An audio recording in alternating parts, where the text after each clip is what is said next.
Hello, my name is John Farrell, and I'm an attorney in Marietta, Georgia at the Farrell Law Firm and author of Estate Planning for the Modern Family. Estate Planning for the Modern Family is a step-by-step guide to estate planning here in Georgia and offers a Georgian's guide to wills, trusts, and powers of attorney. And so what I want to talk to you today about is a question that I get quite a bit. And that question is, how long does the Georgia probate process take?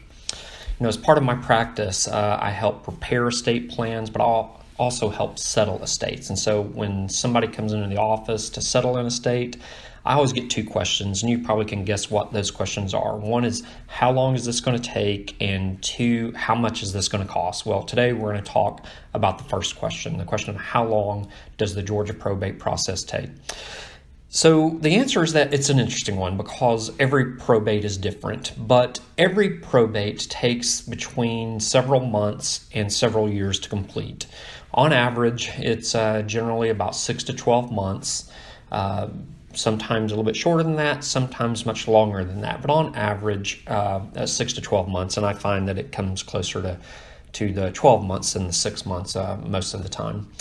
The reason for this is that there are often multiple court filings, and every time a set of documents is filed down at the courthouse, it has to make its way through the processing department to the judge's office and then back to the parties that are involved, and these things just take time.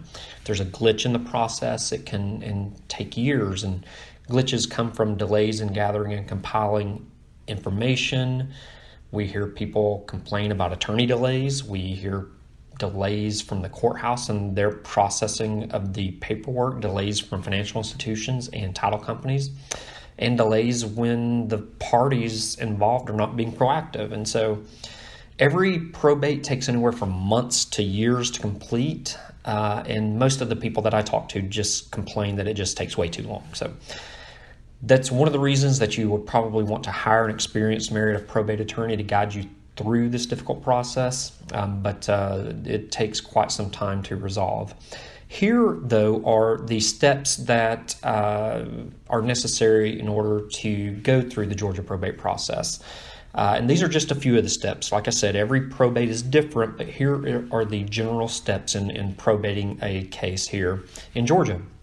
First is the marshaling of the assets, and what this is the executor or administrator, one of their first duties is to just locate, identify, and take possession of all the deceased assets that would be controlled by the estate administration, and these are called probate assets. Now, there are certain things that are not probate assets, and these are things like life insurance policies and IRAs. Second step in the process is the paying of the debts and expenses. You may be ready to pay creditors after a few months. Creditors must be paid before the heirs or beneficiaries receive their inheritance. And so how do they get notified? You have to publish a notice in the local paper to notify the creditors. And so some creditors will just go ahead and send you a bill so you're aware of them right away. But that's another step in the probate process.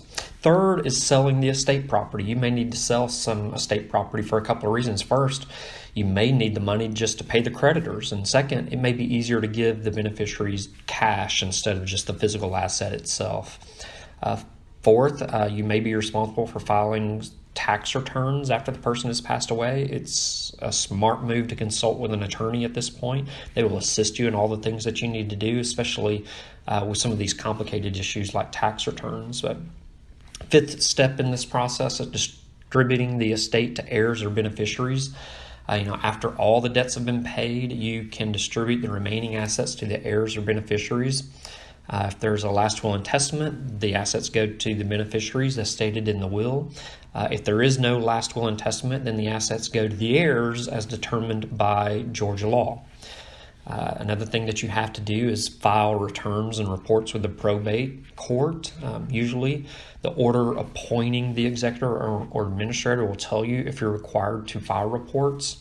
But even if the order doesn't say it, you may be called upon the court to file certain inventory reports and returns with the court. So finally, Last step in this process is once all the debts and expenses of the estate have been paid, any tax returns have been filed, and any remaining assets have been distributed, you can ask the court to discharge you from being the executor or administrator. And this is done by filing a petition for discharge.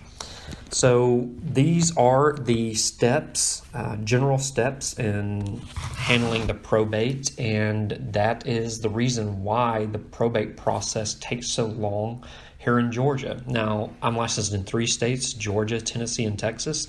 Georgia is not that bad, so you may look at 6 to 12 months or a 12-month probate and think that's going to be awful. It's not bad compared to a lot of states, but it is certainly something that you don't wish anybody or any family to have to go through once someone has passed away. All right, so that is that for this week's question. And so if you have any questions, feel free to email us here at the law firm. All my contact information is here on the page, and I may be reading out your question next week. All right, thanks.